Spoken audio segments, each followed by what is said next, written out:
नमस्कार दोस्त, आज हम एक और दर्द भरी कहानी लेकर आए हैं। मेरा पूरा नाम अमित राज चौहान है। सब प्यार से मुझे राज कहते हैं। मेरी उम्र 26 साल है। आज सुबह मैंने चाय का एक घूंट भरते हुए कप बड़ी जोर से ज़मीन पर पटक दिया। मेरी पत्नी कामनी सामने खड़ी पूरी तरह से घबरा गई थी। मैंने कहा कि जाहिल औरत, चाय तक बनानी नहीं आती, इतनी चीनी डालते हैं चाय में। मेरी किस्मत ही खराब थी जो मुझे अनपढ़ अंगूठा छाप पत्नी मिल गई। मेरी शादी को 2 साल बीत गया था और मेरी माँ की दूर की रिश्तेदार की बेटी थी। हम दूसरे शहर से उसे ब्याह कर ले आए थे। मैं उससे शादी करना ही नहीं चाहता था, लेकिन मेरी माँ की जिद थी। शक्लो सूरत की अच्छी थी, लेकिन मुझे हमेशा पढ़ी लिखी लड़की ही भाती थी जो मेरे साथ मेरे माहौल में एडजस्ट हो सके। मैं एक बहुत बड़ी शानदार कंपनी में जॉब करता था। मेरा उठना बैठना ऐसे ही लोगों में था। जब किसी पार्टी में जाता तो अपने ऑफिस की सहकर्मियों की पत्नी को देखकर मेरी भी ख्वाहिश होती कि मेरी भी पत्नी ऐसी होती। लेकिन मेरी माँ ने तो मेरे पल्ले एक जाहिल औरत को बांध दिया था। मुझे समझ में नहीं आता था कि आखिर माँ ने मेरे बारे में सोच क्यों नहीं की। मैं तो उसे अपनी ऑफिस की किसी पार्टी में लेकर भी नहीं जाता था। कैसे लेकर जाता? उसे तो इंग्लिश का कोई वर्ड भी बोलने नहीं आता। मेरी माँ कहती, तुम्हारे लिए तो मैं हीरा पसंद किया था। मैं नहीं जानती थी कि तुम इसकी कदर नहीं करोगे। मैं अपनी माँ का मजाक उड़ाने लगता कि हीरा ऐसा होता है, अंगूठा छाप। उसके अनपढ़ होने का ताना देता रहता था, लेकिन उसने कभी भी पलटकर मुझे जवाब नहीं दिया था। बस सर झुकाए किसी मुजारिम की तरह मेरे सामने खड़ी रहती थी। कुछ नहीं कहती थी। मुझे वो कभी भी एक आँख नहीं भाती थी। ना उनका पहनावा और ना मुझे पसंद था। मेरी पत्नी खाना बहुत अच्छा बनाती थी। जब उसे ये पता चला कि मुझे आलू के पराठे बहुत पसंद है, वो हफ्ते में एक बार ज़रूर बनाती थी। जब मैं ऑफिस के लिए निकलने लगता तो वो टिफ़िन रेडी करके देती थी। एक बार वो कपड़े प्रेस कर रही थी। मेरी फेवरेट ड्रेस उससे जल गई। ये देखकर वो बहुत ज़्यादा परेशान थी, लेकिन जब मैं अपनी ड्रेस शर्ट जली हुई देखी तो मुझे इतना गुस्सा आया कि मैंने दोनों थप्पड़ उसके मुंह पर जड़ दिया। मेरी माँ फौरन अपने कमरे से बाहर आई और कहने लगी, ये क्या कर रहे हो? क्या तुम जानवर हो? मैंने कहा, हाँ माँ, इससे कह दो कि दफ़ा हो जाए मेरे सामने से, वरना मैं इसका होलिया बिगाड़ दूंगा। उसके दोनों गाल पर मेरी उंगलियों की छाप पड़ी हुई थी। मेरा गुस्सा किसी तरह कम नहीं हो रहा था। मेरी माँ कहने लगी, वैसे तो तुम हर वक्त इसे जाहिल कहने का ताना देते हो, लेकिन पत्नी पर हाथ उठाकर जहालत का सबूत तो तुमने दिखा दिया है। मैं अपने ऑफिस के लिए निकल गया। एक खूबसूरत लड़की मेरे ऑफिस में जॉब कर रही थी।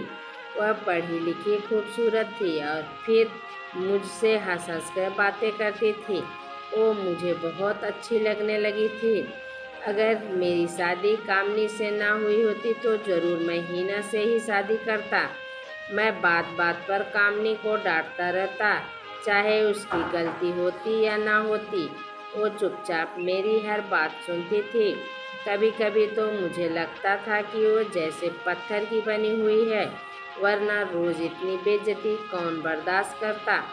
कुछ दिनों से मेरी माँ बहुत ज़्यादा बीमार थी। कामनी उनकी सेवा अकेले करती थी। कुछ दिन बाद माँ हमें छोड़कर इस दुनिया से चली गई। आज ऑफिस जाने से पहले कामनी ने बस जूते पॉलिश करके रखने में ज़रा सी देर कर दी थी और मेरा पारा हाई हो गया था। मैंने उसे बहुत मारा। मुझे लग रहा था कि मैं घर जाऊंगा तो मायके जा चुकी होगी, लेकिन आज मैं उसे बहुत मारा था। लेकिन जब मैं घर गया तो पराठे की खुशबू आ रही थी। मैंने खाना खाया, कमरे में आया तो मेरे सर में दर्द था। कामनी किचन का सारा काम समेट कर जब मेरे कमरे में आई तो काफ़ी थकी थकी सी लग रही थी। लेकिन जैसे ही मैंने कहा कि मेरे सर में दर्द है तो फौरन से मेरे पास बैठकर मेरा सर दबाने लगी। तभी मुझे अपने माथे पे नमी महसूस हुई। ऐसा लगा जैसे मेरे माथे पर पानी की बूंद गिरी हो।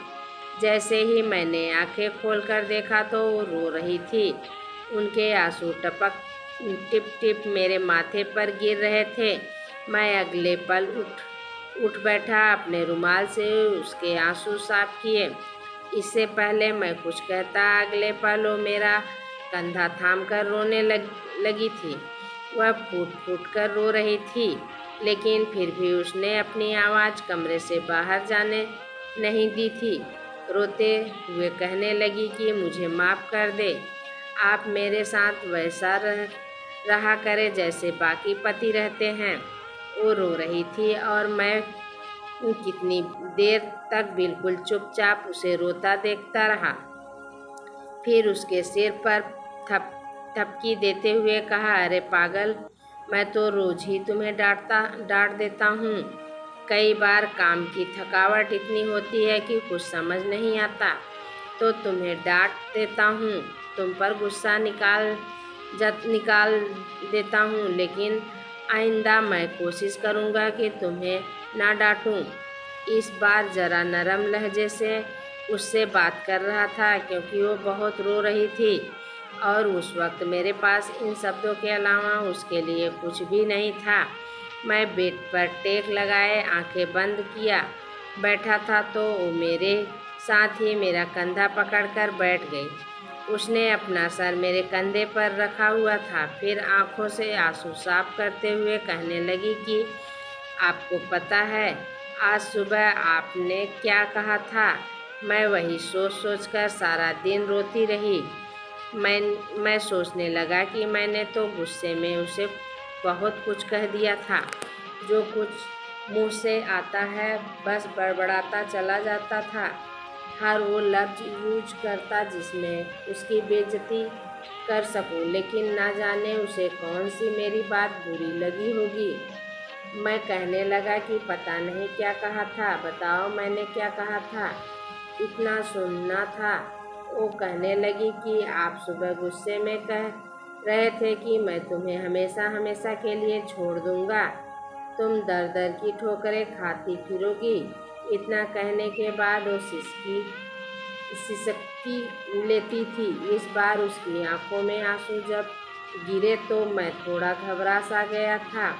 मैं भी गुस्से में ना जाने क्या बोल जाता था, लेकिन अगले पल उसे बहलाने लगा। देखो वो सब कुछ गुस्सा होता है, ऐसा कुछ नहीं। मैं उसकी थोड़ी बहुत तारीफ कर रहा था ताकि कम से कम वो रोना बंद करे। अगली सुबह जब वो उठी तो बहुत खुश दिखाई दे रही थी। चेहरे पे हल्की सी मुस्कुराहट थी। उसने मेरे लिए नाश्ता बनाया था। आज मैं भी खुश था। लेकिन उस दिन जब मैं ऑफिस गया तो वहाँ पर हिना मेरा ही इंतज़ार कर रही थी। जैसे ही हमने काम पूरा किया और बॉस वहाँ से गए तो मैं अपनी पत्नी के ख्याल में खोया हुआ था। तभी हिना मेरे पास आकर बैठी। कहने लगी, तुम जानते हो ना, मेरे घर वाले रिश्ता तय करना चाहते हैं। आए दिन कोई ना कोई लड़का मेरे लिए रिश्ता भेज रहा होता है। अब तुम बताओ मैं क्या करूं? तुम मुझे लेकर सीरियस भी हो तो या सिर्फ टाइम पास कर रहे हो? मैं हिना की बात सुनी तो अगले ही पल किसी पानी बुलबुले की तरह कामनी मेरे होशो हवास में गुम हो चुकी थी। मैं कहने लगा कि कैसी बातें कर रही हो तुम? अरे मैं बिल्कुल सीरियस हूँ। तुम जैसी लड़की साथ ही तो मैं अपनी ज़िंदगी गुजारना चाहता था। इतना सुनना था कि कहने लगी, तो आखिर कब तक अपने माँ बाप को टालती रहोगी? मैं उसे यकीन दिलाया कि बस हम बहुत जल्द दोनों शादी कर लेंगे। मुझे कामनी का तो कोई डर नहीं था। अरे उसकी फिक्र ही किसे थी? सिर्फ अपनी माँ की वजह से मैं आज तक हिना से शादी नहीं कर पाया था। जब मैं हिना को इस बारे में बताया कि मेरी माँ का निधन हो चुका है तो इसके बजाय अफसोस करने से मुझे कहने लगी कि अच्छा समझो, हमारे बीच एक कांटा तो भगवान को प्यारा हो गया। देख लो, वो भी चाहता है कि हम दोनों एक हो जाएं। तभी हमारे रास्ते में आने वाले सभी कांटे को खुद ही हटा रहा हो। मुझे इससे इस तरह की बातें कर रही थी और मैं बस चुप हो चुका था। अब तो मेरी माँ जिंदा नहीं थी। मैं हिना से कहा कि हम शादी कर लेते हैं, लेकिन उसके घर वाले भी ना माने। कहने लगे कि हम पहले से शादीशुदा आदमी के साथ तुम्हारी शादी नहीं करेंगे। हिना कहने लगी, मैं तुमसे तभी कोर्ट मैरिज करूंगी जब तुम पहली पत्नी को तलाक दे दोगे। मैंने फौरन हामी भर ली। उस दिन जैसे ही मैं घर में दाखिल हुआ तो घर में मुझे पकौड़ी की खुशबू आ रही थी। मैं अपने कमरे में गया। मेरे सर पर सिर्फ और सिर्फ हिना सवार थी। मैं कमरे में ही था जब वहाँ पर कामनी आई। उसके हाथ में प्लेट और पकौड़ी पकड़ रखे थे और दूसरे में चाय का कप उठा रखा था, लेकिन मैं अगले पल उसे अपने पास बिठाया और उसके हाथ में तलाक के कागज़ थमा दिए। फिर उससे बोला, सिर्फ और सिर्फ माँ की वजह से मैं ये रिश्ता बनाया था, लेकिन अब मेरी माँ मर चुकी है। अब मेरा और तुम्हारा गुजारा होना मुश्किल है। देखो, अगर मैं तुम्हारा दिल दुखाया हो तो तुम्हें परेशान किया हो तो मुझे माफ़ कर देना। मैं इसके बाद सिर्फ उसे इतना कह पाया था कि अपने भाई को कॉल करके बुला लो, मैं जा रहा हूँ। मैं वापस पलट कर नहीं देखा कि कामनी किस हाल में खड़ी है, क्या कहना चाहती है। मैं उसे उसी हाल में छोड़कर वहाँ से चला आया था। हिना मेरा इंतज़ार कर रही थी। हिना बहुत खुश थी। हमने एक साथ अपनी ज़िंदगी गुजारने के कई ख्वाब देख रहे थे। 2 दिन बाद जब मैं वापस अपने घर आया तो सब कुछ वैसा ही था। हर चीज़ सलीके से पड़ी हुई थी। किचन में गया तो कढ़ाई यूं पड़ी थी। पकौड़ी का मसाला जो उसने बनाकर रखा था एक तरफ पड़ा खराब हो चुका था। पकौड़ी भी ऐसे ही ट्रे में पड़े थे। अपने कमरे में आया तो हर चीज़ वैसे पड़ी थी, लेकिन यहाँ पर कामनी नहीं थी। शायद वो मायके जा चुकी थी। मुझे बेड पर एक रिपोर्ट पड़ी हुई दिखाई दी। मैंने जब जाकर उस रिपोर्ट को खोला तो जैसे मेरे जिस्म से करंट सा दौड़ चुका था, क्योंकि उस रिपोर्ट में लिखा था कि कामनी प्रेग्नेंट है। मेरा तो जिस्म कांप चुका था, लेकिन बहरहाल मैं हिना के साथ खुश था, क्योंकि वो खूबसूरत थी, जवान थी और भला की हसीन थी। जॉब करती थी। हम दोनों एक ही कंपनी में जॉब करते थे, लेकिन अब मैं 4-5 दिन तक एक सूट पहने रहता था। कोई मुझसे ये कहने वाला नहीं था कि सूट बदल लो, गंदा हो गया है। मैंने एक प्रेस करके रख दिया है, वो पहन लो। पहले जो मन करता खाना पसंद का बनता और अब बनना बंद हो चुके थे। अब हिना पहले जैसा खूबसूरत नहीं लगती थी, क्योंकि मुझे कामनी की आदत हो गई थी। हिना से तो मैं ऊंची आवाज़ में बात तक नहीं कर सकता था। डांटना तो बहुत दूर की बात है। मेरी ज़िंदगी अजीब उलझनों से घिरती चली जा रही थी। मुझे अब कामिनी बहुत याद आती थी। काश मैं उसके साथ ये सब कुछ ना करता। 3 साल बाद एक दिन रोड पर मुझे अचानक कामिनी मिली। उसे देखकर मैं खुद को रोक नहीं पाया। उसके साथ एक छोटी सी लड़की थी जो बिल्कुल मुझसे मिल रही थी। मैं उसे देखकर तड़प गया। मैंने उससे पूछा, ये मेरी बेटी है ना? उसने कहा, हाँ जी, ये आपकी बेटी है। मैंने उसे प्यार किया। फिर कामनी कहने लगी, गुड़िया यहीं पढ़ती है और मैं यहाँ पर आया की जॉब कर रही हूँ। मैं बड़ी हिम्मत करके दूसरी शादी के बारे में पूछा। कामनी कहने लगी, मैं दूसरी शादी नहीं की, पास ही किराए के घर में अकेली रहती हूँ। मैं हाथ जोड़कर कामनी से कहा, मुझे अपनी गलती का बहुत पछतावा है। मुझे तुम्हें छोड़कर बहुत बड़ी गलती कर दी है। हो सके तो मुझे माफ़ कर दो और मेरे साथ चलो प्लीज़। कामनी बोली, अब बहुत देर हो चुकी है, ये हमारी पहली और आखिरी मुलाकात है। इतना कहकर वह चली गई। मैं अपना वहाँ पे मुंह लिए खड़ा था। शायद मेरी यही जो है मेरे जीवन की सज़ा थी।